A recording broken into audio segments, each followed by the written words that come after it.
Celestial Vindicators are vengeance incarnate and their hatred for chaos knows no bounds. In this video we're going to be using a variety of paints and techniques to show you how to paint one of these mighty warriors of Sigma. And by following this guide you'll find you can easily paint a unit of these guys in a couple of evenings. So grab those brushes, shape those paints and let's get started. Before we begin painting, the first thing we'll need to do is undercoat the model. And as you can see here, I've used Retributor armor, which is perfect for this colour scheme we're going to be doing in this video.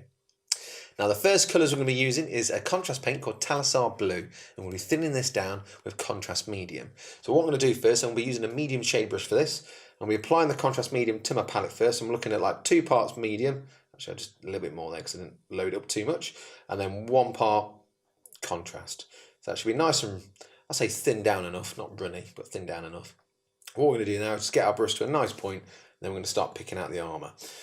Now, because it's got a gold undercoat, what you'll find is as you start painting this blue one, it gives it more of a turquoise look, which is perfect for doing like a metallic Celestial Vindicator feel. Now, what we'll need to do is do 2 coats. So once I've done this first coat, we'll do a second coat. And there we are with the Talissar Blue now applied and dry. You can see it's giving it a really nice turquoisey look. And also, the gold is actually showing through on those edges, which gives it a nice highlight as well. Now, I wasn't too neat when I applied that contrast because I'm going to be doing a bunch of base coats now. I'm going to start off by using grey seal, which is for the shoulder pads and for the cloak, both the inside and the outside. So what I'm going to do is be using a medium layer brush for this. I'm just going to apply a little bit to my palette and a little touch of water. I'll start with the shoulder pads and then we'll move on to the cloak. What you need to do, make sure you get a nice point when doing this. Now all I'm going to do is just start working around. You might want to do 2 coats on the shoulder pad. Just take your time, wait for it to dry before you apply the second coat. And there we are with those details now painted with grey seal. We're going to move on to applying a couple more base coats. We're going to start with corn red and we're going to pick out any red details such as the plume, the tabard and the handle of his weapon.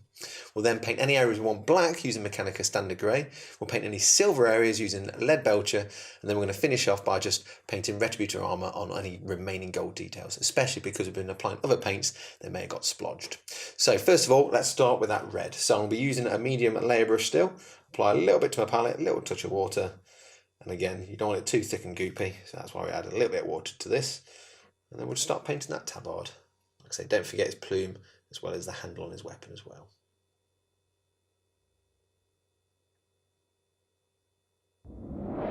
With those red details now painted, we're going to move on to applying Mechanica Standard Grey. Now this is going to be on areas we want black. This is in preparation for when we apply a contrast paint to it. So you're looking at things like the belt, the pouches, his crossbow, and any joins between the armour. With the black details now base coated, we're going to move on to painting the blade, and for this we'll be using Lead Belcher. So you might want to do a couple of thin coats of this, and just slowly build up those layers. With the silver done, the last base coat to apply is Retributor armour, and what we're doing here is just tying up any of those gold details that might have paint already on them, and we're also going to pick out all the rivets as well that are on the armour and the tabard. And there we are with those gold details now painted and tidied up. We're going to move on to applying some contrast paint. Now we're going to start with Skeleton Horde and we'll be applying this to the fur cloak on the outside and on the inside. Now on the inside we'll be using it slightly thinned down with a little bit of contrast medium, so I'll start with that first. So all I'm going to do is apply a dollop or so, just a couple of dollops in fact, and then 1 of Skeleton Horde. So it's nice and thin down. We don't want it too thick because obviously we want like a cream effect.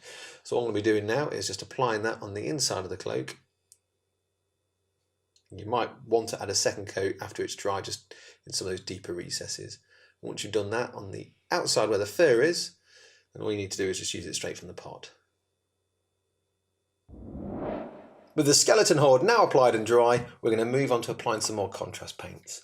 Now we'll be using Snakebite Leather next, and that's going to be doing a cool stripy effect on the fur cloak. We'll do this a couple of times just to build up those layers. Then we're going to use Flesh Tearers Red on any red details. We're going to use Black Templar over those grey areas we base coated just to get a nice kind of black leathery effect. Then we're going to use Ethematic Blue on the blade to give it a cool glowy effect. And then we're going to finish off by using Reichen Flesh Shade Gloss on any gold details. So right, let's start using that Snakebite Leather. So I'm going to continue using my small layer brush, apply a little bit to my palette like so, get a nice point to the brush. And what we're aiming to do here is I'm going to do 1 stripe in the middle like so. I'm just going to wiggle it along. Once it's dry, you'll probably see it a little bit more anyway. But we're just going to do 2 more, 1 below that and then 1 above it. Like I say, just a nice little wiggly effect like that. Just keep moving your brush along. And like I say, once it's dry, you're going to do another stripe just slightly smaller in the middle of each of those stripes. That will give it a cool blendy effect.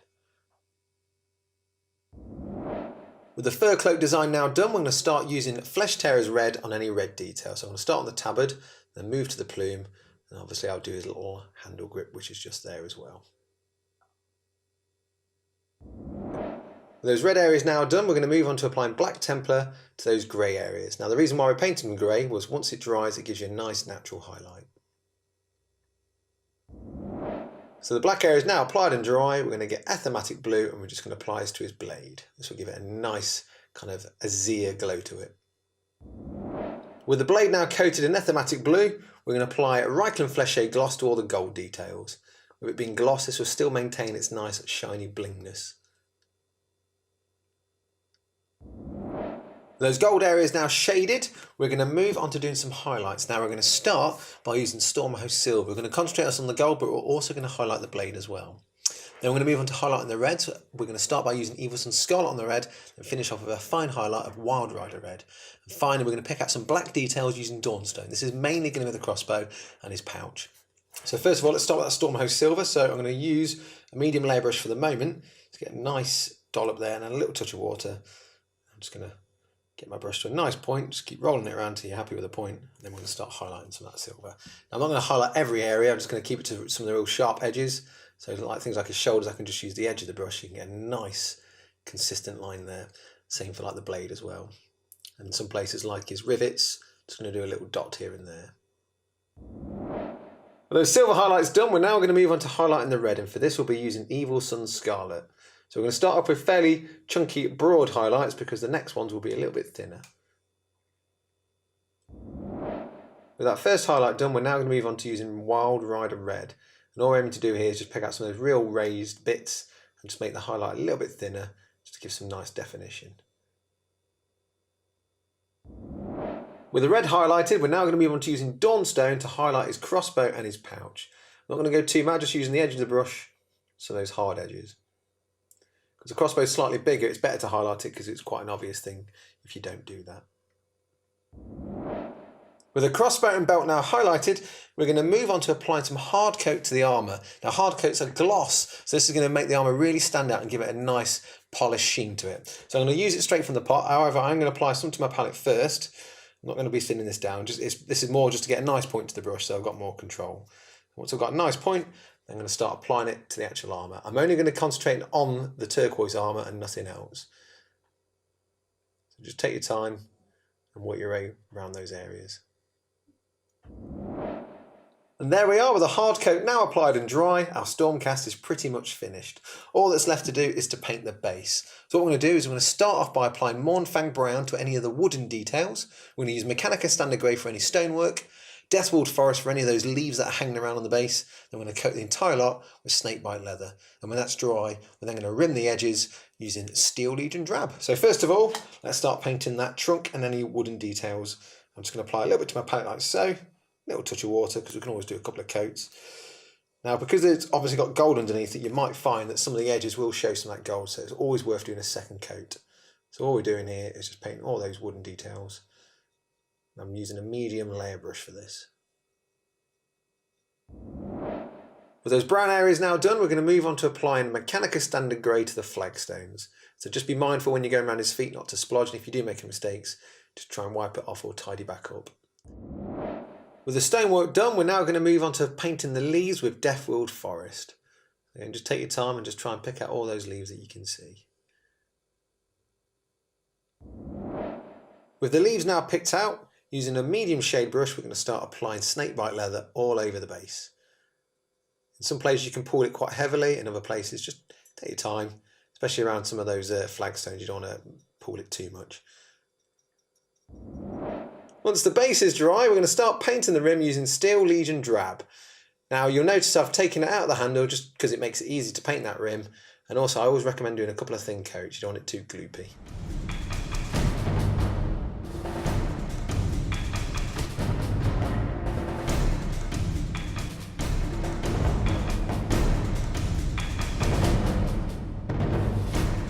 With the model now fully painted and based, he's ready to reap a bloody toll on the enemies of Sigma. Now there are a couple of things to remember when painting this model. Firstly, when thinning your paints down with mediums, always apply it to the palette first. This will just avoid any contamination of your precious pots of medium. And secondly, when using contrast paints, treat them very much like a shade. So don't overload your brush, and if you do find it pooling in the recesses, just use your brush to soak it up. Well, I hope you've enjoyed this video. Hope you enjoyed painting your own celestial vindicators, and we'll see you again soon. Bye bye.